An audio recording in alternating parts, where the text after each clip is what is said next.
Hey there everybody, it's Mike DiLisio, and today I'm going to be reviewing Ice from designers Hugo Freiermuth and Samson Perret and publisher This Way Games. In Ice, you are playing as an expedition leader who is delving deeper and deeper through layers of ice to get to valuable artifacts. It's a game that has stunning table presence, so why don't we head over to the table, I'll let you know what it's all about, and then we'll come back here and I'll let you know what I think.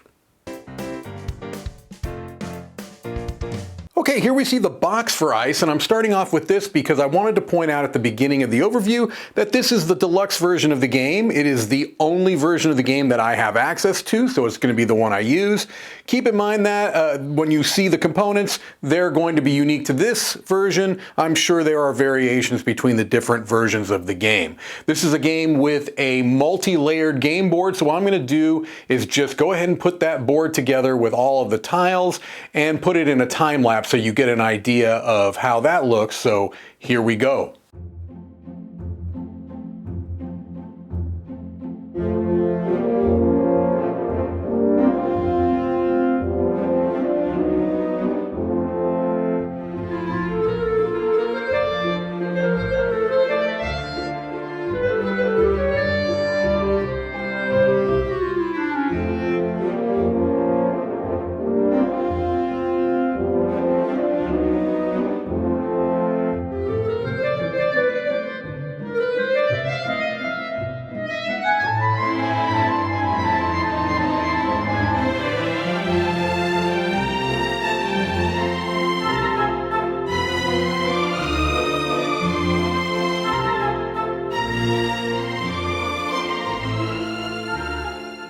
Okay, so first of all, this is just going to be a very high-level overview. I'm not going to get into like a lot of the detail of the game. I just want to give you a general overview of how it is played. Let's say here that the Enlightened is our first player. They take the first player marker. They've already got their one renowned point based on having that on their board, and then they're going to start the round. Each round is going to be broken up into two phases, the preparation phase and the exploration phase. In the first round, the preparation phase does not apply, so you would just go to the exploration phase where you're going to be taking actions. This is an action point system game where you're going to have a certain number of action points that you can spend. On your turn, you can spend from 1 to 2 of your points to perform one or more of these actions. And so many of the actions involve placing your leader out on the board or moving your expedition leader out on the board. It might be digging through these tiles. That's going to be a huge part of the game where you are exploring down through these tiles to be able to get to the artifacts, and on the top level to get to some one-time use abilities. You're also going to be potentially getting cards, other things along those lines. Once you have no more exploration points, then you'll kind of have a couple of things you can do, and that will be kind of your end of that round. So let's just talk about some of these actions really quickly. One of the things you can do is you can place a camp and your expedition leader on a tile. That takes one action point. Or you can put one archaeologist and your expedition leader at a camp. So on the board, we start with one camp there. So let's say that this player wanted to do that. They're going to spend one of their action points. They're going to place their expedition leader and an archaeologist at a camp. And there is only one camp at the beginning of the game, which is right here. All right. I should note that those camps and these archaeologists are neutral. They are not for any one player. They are out there for everyone to be able to utilize when they can. So at this point, I have done my first action where I put my leader and an archaeologist at a camp, and then I can move my expedition leader.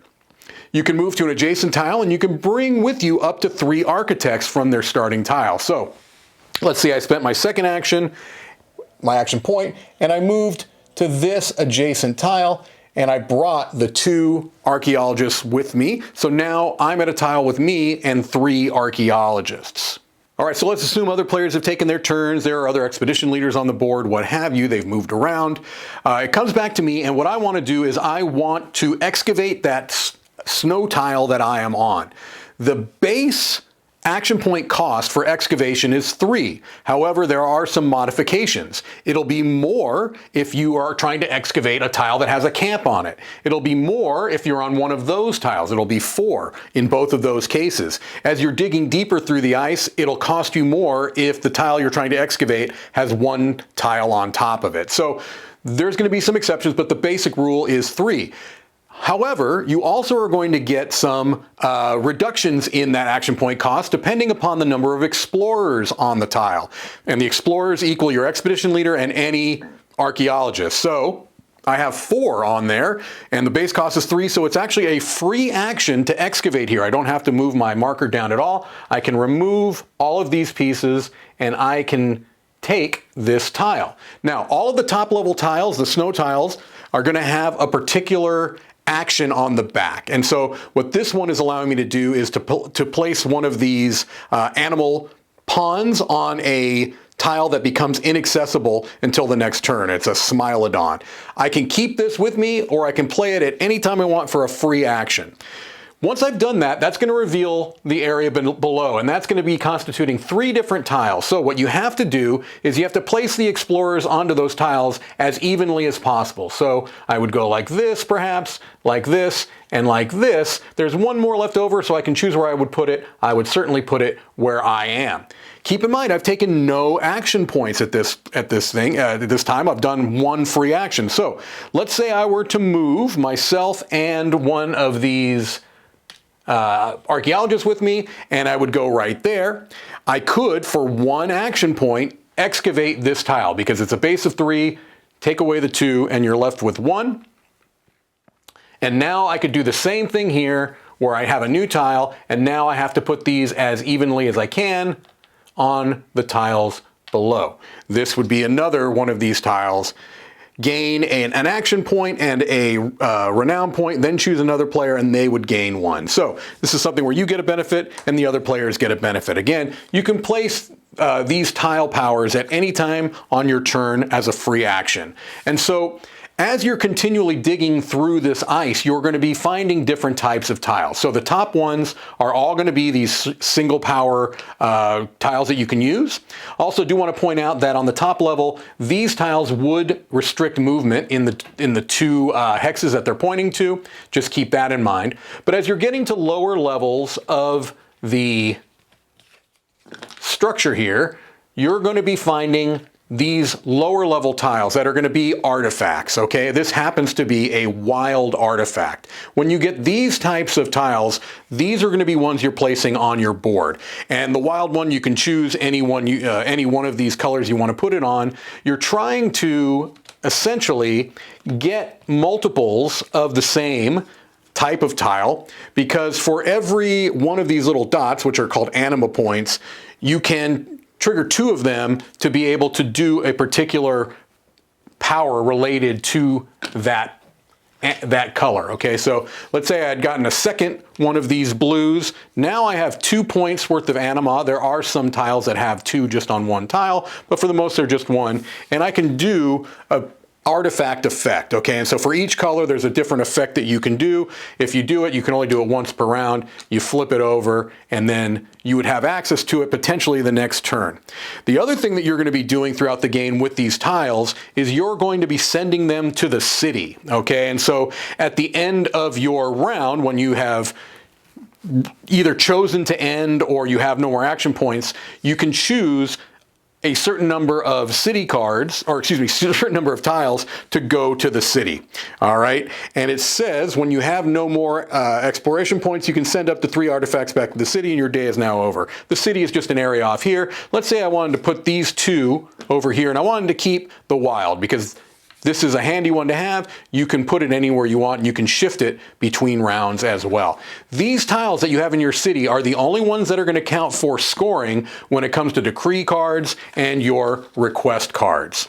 So essentially, this is what you're doing throughout the game. You're going to be moving about the board. You're going to be adding archaeologists onto the board. You're going to be excavating these tiles, trying to get lower and lower through the structure here so you can get to the juicier tiles at the bottom, which are going to have more of the same artifacts, but as you can see, some of them have 2 points, so this single tile would be able to trigger the red artifact effect. And what you're really ultimately trying to do is get down to one of these bottom tiles, which is going to trigger the end of the game. And that's one of the ways to trigger the end of the game. And it's going to have some type of special effect that you will kind of unlock through looking in this Edifices booklet, and it will give you some new rule that you can use for the next game. So it's not really a legacy game, but it is, you know, legacy adjacent. Another thing to mention is that starting in round 2, you're going to be flipping over these logbook cards, all right, and doing whatever it says. So in this case, in the second round, each player with an places an archaeologist from the reserve on the tile where their expedition leader is placed. So these are all going to do a number of things. And another endgame trigger is getting through these 6 cards. And at the end of that round, if you have not discovered one of the final edifices down there, that would also trigger the end of the game. You're going to score points in various ways. You're going to score points through these decrees. You're going to score points through these request cards. And another action is to get more of these request cards, but you get negative consequences if you take a card and are not able to fulfill it. The only cards, or excuse me, the only tiles that can be used for those, as I mentioned, are ones you have placed in the city. That's the general overview of the game. There's a lot more nuance to it, but that should give you a pretty good idea on how to play Ice. Let's head back over and I'll let you know what I think.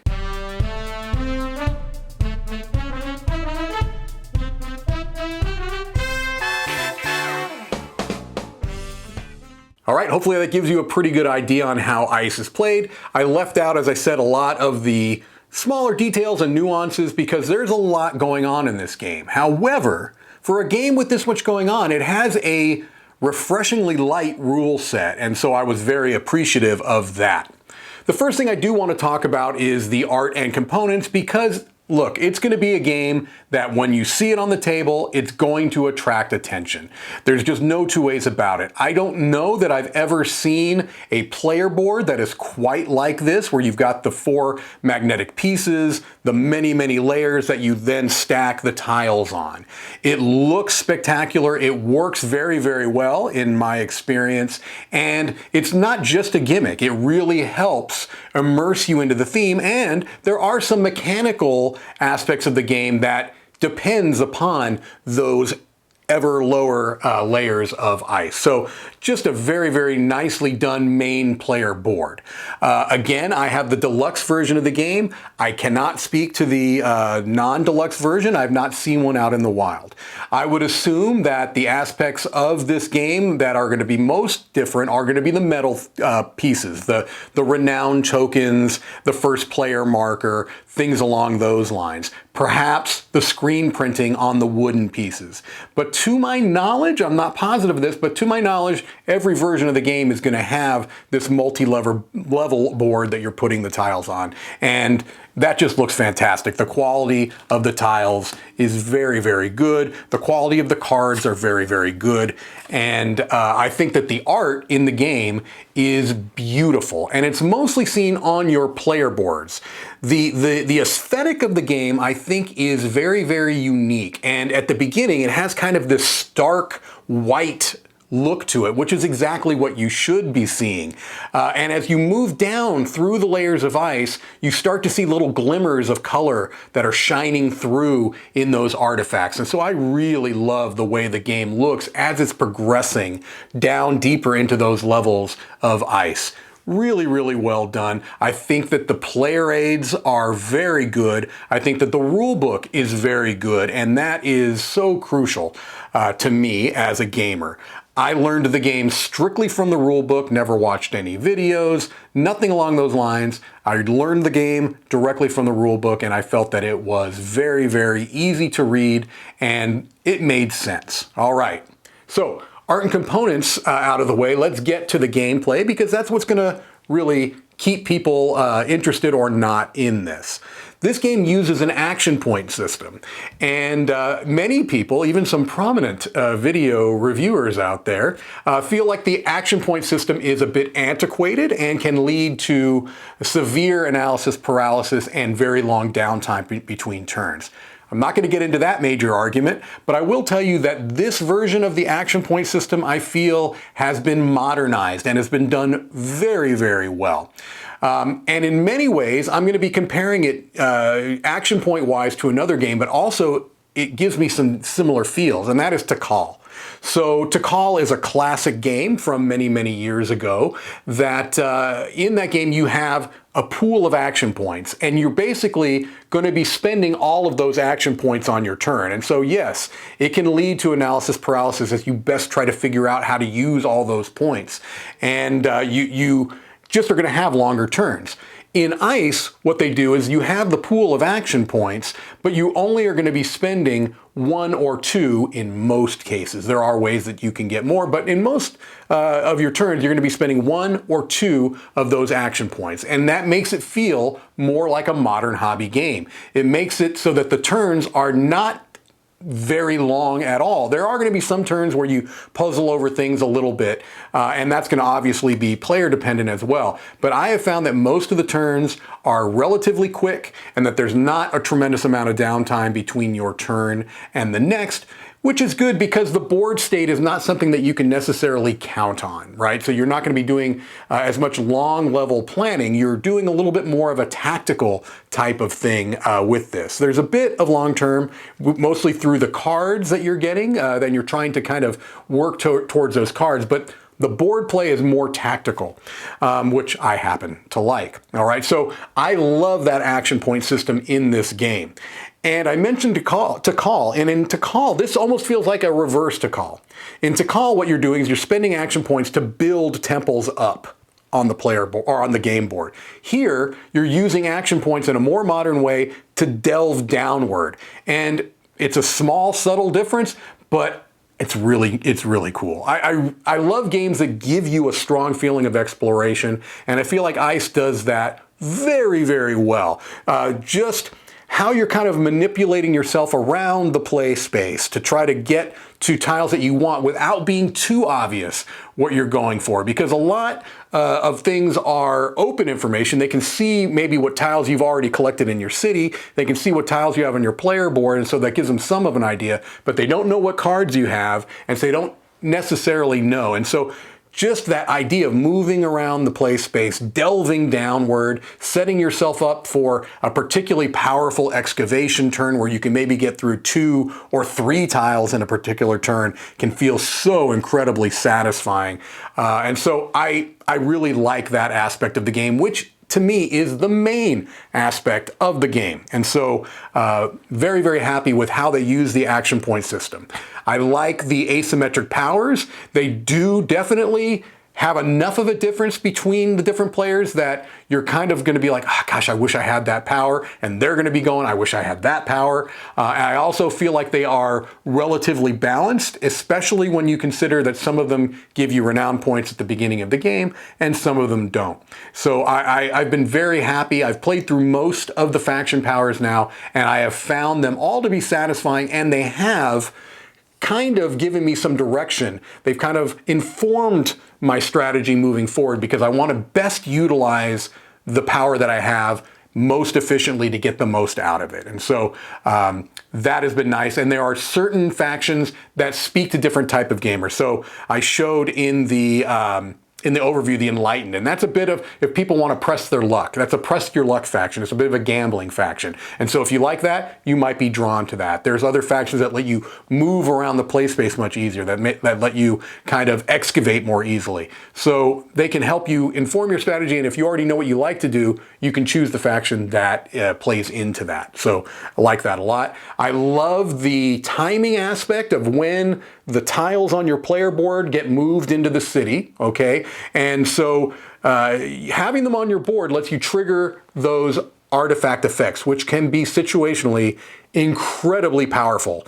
But if you have it on your board, it's not in your city and it's not contributing towards scoring. So there's this nice little pivot point that you're trying to find where you can get the most out of your artifact powers, but then get them to the city in enough time to be able to use them for your scoring cards, because you can, in most cases, only send 3 of your tiles to the city. There is an action I didn't mention in the game that allows you to do more. It's actually not an action, it's just ending a bit early. Maybe it is an action. And there's another action that I didn't mention that will allow you to kind of bank exploration points for the next turn. And so little things there that can kind of help you build up bigger turns as well. I like how the scoring works, again, especially when you take into account that timing of when you get the tiles into your city. So look, overall, there's very little negative I have to say about the game. I feel like maybe a couple of the player colors are a little bit close to distinguish, although they do have different imagery on them, at least in my edition, they do. And so that's something to point out. But really, there's not a whole lot that I have negative to say about this game. And so with that being said, I'm going to be giving Ice a 9 out of 10, a seal of excellence. I feel like it is a truly outstanding game. It is unique.